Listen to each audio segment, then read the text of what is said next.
Tout le monde se gratte, se perce les boutons noirs, les boutons blancs. Se triturer la peau permet de la nettoyer. Mais qu'en est-il lorsque l'on peut s'en empêcher? Qu'en est-il lorsque les imperfections de la peau deviennent une obsession? Et qu'une fois le rituel de triturage effectué, il devient impossible de s'arrêter, comme pris dans une transe durant laquelle le temps est suspendu.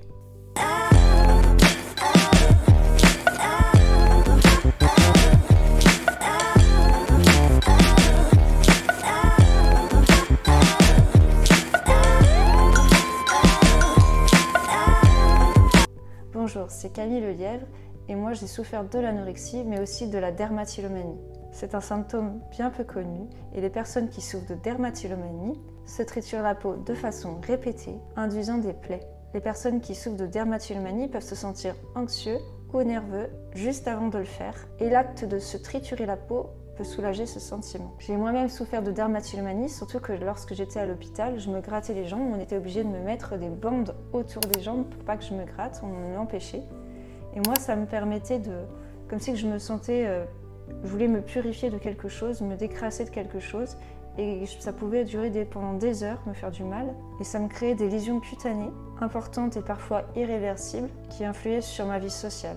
Parce que je m'isolais. Déjà, j'avais déjà la peau fragile avec la dénutrition, c'est-à-dire que dès que je me promenais quelque part, j'étais obligée de prendre une boîte de pansements, parce que rien que le fait de promener mon chien avec la laisse, ça pouvait m'irriter la jambe et me faire saigner. Je me suis fait recoudre au moins 5-6 fois les jambes, vraiment avec des points de couture, parce que la peau elle tenait pas et c'était déjà très compliqué de recoudre pour les médecins. La dermatillomanie, elle existe chez beaucoup de personnes, mais ces personnes se cachent parce qu'elles en ont honte. Ces comportements répétitifs peuvent devenir addictifs lorsqu'ils jouent un rôle dans le régulateur émotionnel, dans la réduction de l'état de stress et de l'anxiété, jusqu'à la crise suivante. C'est-à-dire que c'est quelque chose qui se répète tous les jours. C'était longtemps absent dans les classifications des diagnostics psychologiques et psychiatriques, mais elle est finalement reconnue vraiment comme un trouble depuis quelques années. Sa reconnaissance est malheureusement peu répandue chez les professionnels de santé.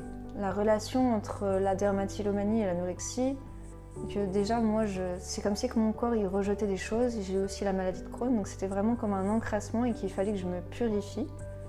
Et les personnes qui souffrent d'anorexie ou de boulimie souvent sont perfectionnistes, ils veulent une perfection sur leur peau, pas avoir de points noirs, voilà, de choses comme ça. Et le fait de faire ça, ils reprennent un contrôle sur le corps et ça permet de contrôler quelque chose dans sa vie et on se met en état de transe et ça nous soulage, ça nous libère des hormones de bien-être. C'est vraiment comme une drogue.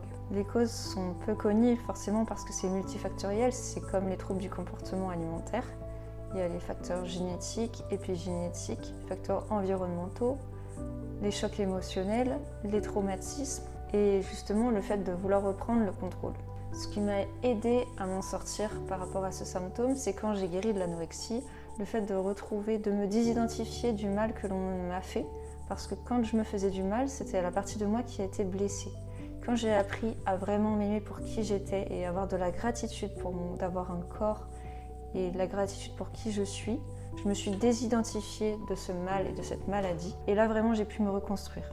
Donc il y a vraiment une importance dans l'acceptation, dans la compassion envers soi-même.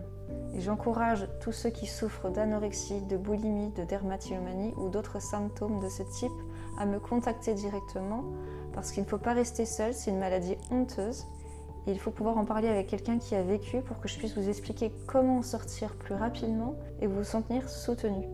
N'hésitez pas à partager cette vidéo avec des personnes qui pourraient en bénéficier, de vous abonner à ma chaîne pour ne pas manquer mes prochaines vidéos et prenez votre rendez-vous dans le calendrier qui est dans la description de la vidéo.